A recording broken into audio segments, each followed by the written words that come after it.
Sementara itu, Bupati Maros Hatta Rahman mengaku tidak kaget terkait pemberitaan yang menyebutkan jika dirinya menjadi tersangka dalam kasus dugaan korupsi proyek lampu jalan di Kabupaten Maros. Ia menganggap kabar ini sengaja dihembuskan lawan politiknya. Hatta Rahman, Bupati Maros sekaligus politikus Partai Amanat Nasional, menyebut pemberitaan terkait dirinya keliru. Jika memang ada yang menjadi tersangka, setiap proyek memiliki tim, ada PPK dan tim panitia proyek serta kepala dinas. Ditemui di kantornya Rabu pagi 24 Juni 2015, Hatta Rahman nampak tenang. Ia membantah pernyataan Direktur Tindak Pidana Ekonomi Khusus Bareskrim Polri, Brigjen Victor Edi Simanjuntak pada sejumlah media online yang menyatakan dirinya telah menjadi tersangka dalam kasus dugaan korupsi proyek lampu jalan di Kabupaten Maros sejak 3 tahun lalu. Ya. Jadi saya pikir ini kental sekali muatan politisnya. Apalagi kita kan mau maju lagi, dan dari hasil survei kita alhamdulillah surveinya cukup bagus.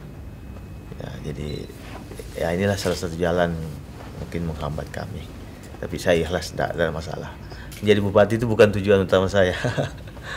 Ya, saya jadi bupati itu ikhlas untuk membantu masyarakat. Apakah sudah ada ini surat panggilan dari pihak Polda atau gimana? Belum. So ini belum ada ya? Belum. Ini kan yang hebat sekali karena yang mengumumkan ini Bareskrim yang menetapkan, Polda katanya, tapi yang mengumumkan ini Bareskrim dengan proyek yang begitu kecil, hanya kerugian negaranya 78 juta dan sudah dikembalikan, kok itu sampai ke Bareskrim yang mengumumkan. Itu kan jadi tanda tanya, ada apa?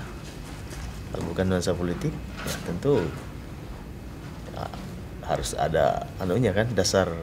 Hatta menilai pemberitaan tersebut sangat kuat dengan unsur politis karena menjelang pemilihan kepala daerah. Ia menduga ini digunakan untuk menggagalkannya sebagai bakal calon bupati yang akan kembali bertarung di pemilihan kepala daerah 2015. Dari Kabupaten Maros, Ansar Tomaru, GoTV memberitakan.